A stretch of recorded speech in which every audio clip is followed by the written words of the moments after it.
Hello மக்களே! ஜெர்மனியில நாங்க இருக்க இடத்துல செம்ம பனியா இருக்குங்க. இன்னைக்கு கிளைமேட் மைனஸ்ல தான் இருக்க போகுது. மதியானத்துக்கு மேல ஸ்னோஃபால் இருக்கலான்னு வேற சொல்லியிருக்காங்க. நேத்து சண்டே நம்ம வீட்ல செம்ம கிளீனிங் ஒர்க்குங்க. அதெல்லாம் பார்த்து முடிச்சுட்டு நைட்டு தூங்குறதுக்கு கொஞ்சம் லேட் ஆயிடுச்சு. அதனால மண்டே மார்னிங் சுத்தமாவே என்னால எந்திச்சிக்க முடியலங்க.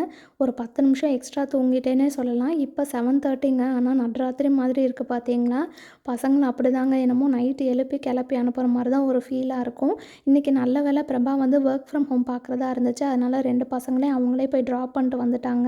இன்றைக்கி அவசரமாக செஞ்சதில் இந்த பேன் கேக் ரெசிப்பியில் எக்கு போடுறதுக்கு சுத்தமாக மறந்துட்டேங்க. அதனால் பால் சேர்த்து செஞ்சுருந்தேன். பரவாயில்ல, முட்டை போடாமல் செஞ்சுமே பேன் கேக்ஸ் நல்லா சாஃப்ட் அண்ட் ஃப்ளஃபியாக வந்திருக்கு. ரெசிபி லிங்க்கு கீழே டேக் பண்ணுறேன், செக் பண்ணி பாருங்கள். அப்படியே அந்த முட்டைக்கு பதிலாக நம்ம பால் வந்து சேர்த்துக்க வேண்டியதா. மற்றபடி எல்லா இன்க்ரீடியன்ஸும் சேம் தாங்க. 2 பசங்களையும் அனுப்பிட்டு பிரபா வந்ததுக்கப்புறமா ஒரு சூப்பரான இஞ்சி டீ போட்டு டேயை ஸ்டார்ட் பண்ணிட்டோம். சூஸ்.